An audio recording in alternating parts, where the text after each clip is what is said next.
खबर और अफवाह गर्दिश कर रही है कि हिंदुस्तान इसी महीने में बहुत जल्दी अग्नि 6 जो है उनका तजर्बा करने वाला है।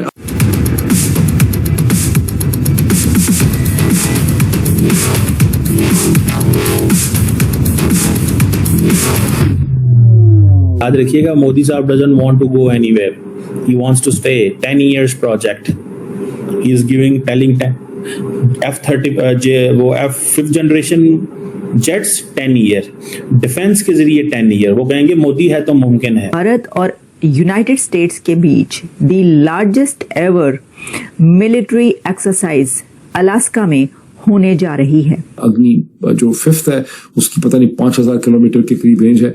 अग्नि 6 का जब तजर्बा होगा तो कहा जाता है कि इसकी 11000 से 12000 किलोमीटर तक इसकी रेंज होगी। तो गुज़िश्ता जो चंद दिन तक जंगी झड़पें हुई वो सिर्फ ट्रेलर्स थे, असल काम तो जल्द शुरू होने जा रहा है।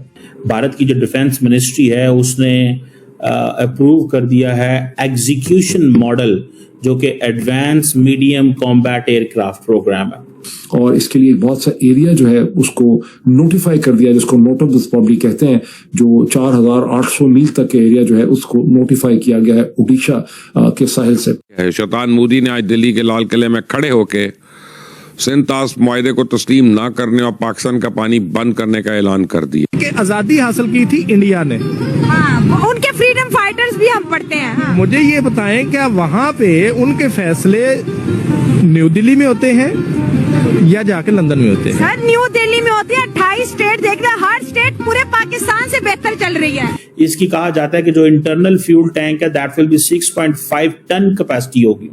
हम लाते हैं टॉक शोज और अनलिमिटेड एंटरटेनमेंट सिर्फ यूट्यूब पर। अगर आपने अभी तक हमारा चैनल सब्सक्राइब नहीं किया तो अभी सब्सक्राइब करें और बेल आइकॉन को क्लिक करके हमारी लेटेस्ट वीडियोस के बारे में अपडेट जानें। भारत की रक्षा क्षमताओं में एक ऐतिहासिक बदलाव आने वाला है। अग्नि 6 इंटरकॉन्टिनेंटल बैलिस्टिक मिसाइल यानी ICBM के परीक्षण की उम्मीद की जा रही। खुद अमेरिकी साइंटिस्ट के फेडरेशन की रिपोर्ट के अनुसार ये मिसाइल न केवल भारत की परमाणु क्षमता को बढ़ाएगी बल्कि उसे वैश्विक सैन्य ताकतों के बीच एक प्रमुख स्थान दिलाएगी। अब जैसे ही अग्नि 6 की विकास प्रक्रिया शुरू हुई, अमेरिकी थिंक टैंक्स और रक्षा विशेषज्ञों ने इस पर बारीकी से नजर रखनी शुरू कर दी है। अमेरिकी थिंक टैंक्स का मानना है कि ये मिसाइल भारत के सामरिक संतुलन को काफी मजबूत करेगा और उसे एक वैश्विक शक्ति के रूप में उभारेगा। अब अग्नि हिंदुस्तान की सीरीज है, जैसे पाकिस्तान के शाहीन 1, 2, 3 हैं या बाबर एंड गौरीवर हैं।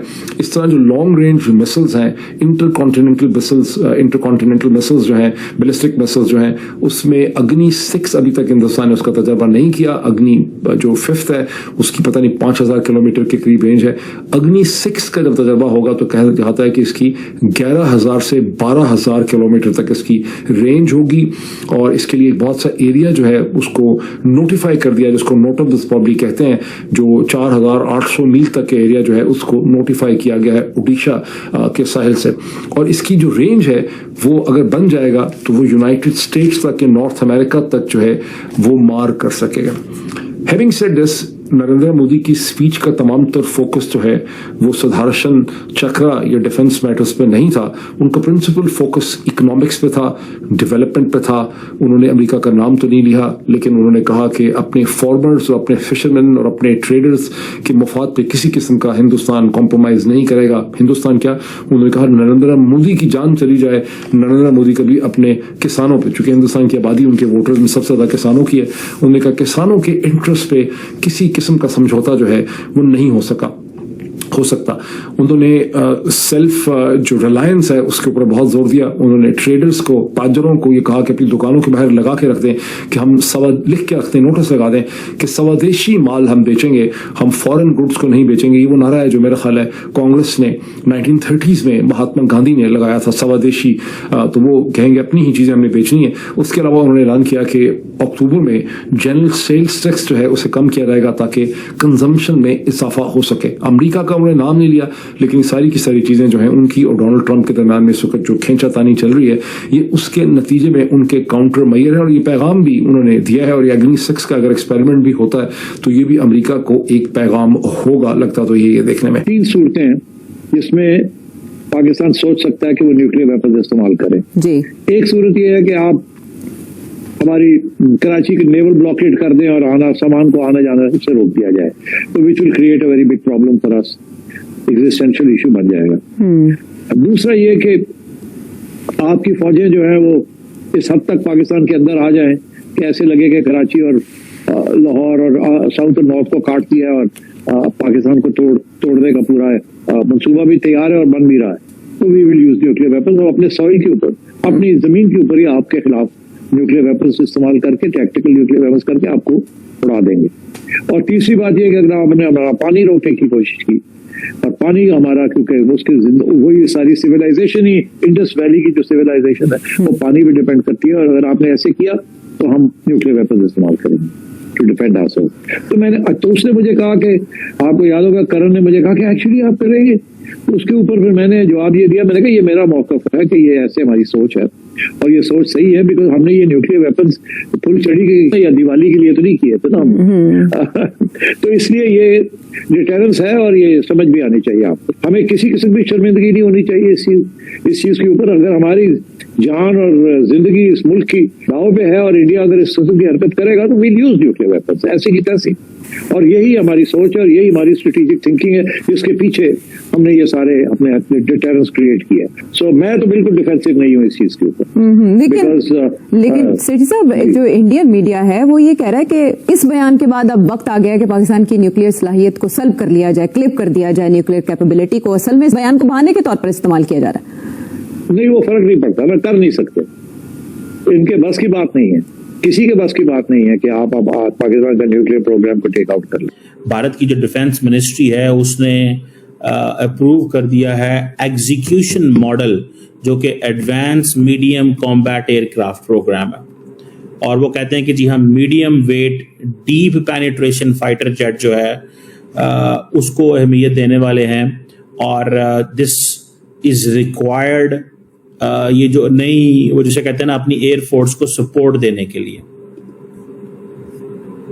आपको पता होगा कि राफेल के हवाले से, सोर्स कोड के हवाले से बात चली थी कि भारत को सोर्स कोड नहीं दिया गया। आपने सुना होगा, you might have heard this. अब इंडिया ये समझता है कि अगर हमें ये सोर्स कोड नहीं दिया जाता, this is what they understand, वो इस चीज को बात करते हैं कि वेस्ट हमारे साथ टेक्नोलॉजी शेयर नहीं करेगा, वेस्ट जानबूझ के हमें मुश्किल में डाल के रखेगा, सो हमें कुछ ना कुछ करते रहना पड़ेगा। और ये इंपॉर्टेंट डेवलपमेंट है, याद रखें कि अगर इंडिया अपनी इंडिजिनस डिफेंस कैपेबिलिटी बिल्ड करता है और इंडिया अपने तमाम जो डिफेंस इक्विपमेंट है लिंक करता है, आप मेरी बात समझ रहे हैं, करना क्या पड़ेगा? करना यहां पे सारा कुछ खुद करना पड़ेगा। वो कहते हैं कि ये जो डिफेंस मिनिस्टर साहब है राजनाथ सिंह साहब, उन्होंने कहा है कि हमने advance medium combat aircraft program को अप्रूव कर दिया है, एग्जीक्यूशन मॉडल जो है वो हो गया है, सारा कुछ हो गया है। ठीक है जी, ये जिसे एडवांस मीडियम कॉम्बैट एयरक्राफ्ट जो 25 टन ट्विन इंजन एयरक्राफ्ट होगा, इसकी कहा जाता है कि जो इंटरनल फ्यूल टैंक है that will be 6.5 ton capacity होगी। एडवांस स्टेल्थ फीचर होंगे, हर किस्म की नई डेवलपिंग जो टेक्नोलॉजी है वो इसके अंदर होगी, मॉडर्न वॉरफेयर के लिए तैयार होगा। कहा जा रहा है कि इनिशियल जो कॉस्ट है दैट इज 15,000 करोड़ रुपया।